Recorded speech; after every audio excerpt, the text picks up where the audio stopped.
اعوذ باللہ من الشیطان الرجیم بسم اللہ الرحمن الرحیم۔ آج کا سوال جو ہمارے پاس آیا ہے وہ یہ ہے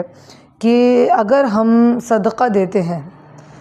ہم اپنی پریشانی میں ہی صدقہ دیتے ہیں، اگر ہم بیمار ہیں تو ہم صدقہ دیتے ہیں تاکہ ہماری بیماری ہم سے دور ہو جائے، ہم نے کچھ خواب میں دیکھ لیا تو ہمیں یہ ڈر ہوتا ہے خدا نخواستہ کہ زندگی میں کچھ برا نہ ہو جائے تو ہم اس کے لیے صدقہ دیتے ہیں تاکہ ان چیزوں سے ہمیں نجات ملے۔ اب وہ صدقہ ہم جس غریب کو دے رہے ہیں تو کیا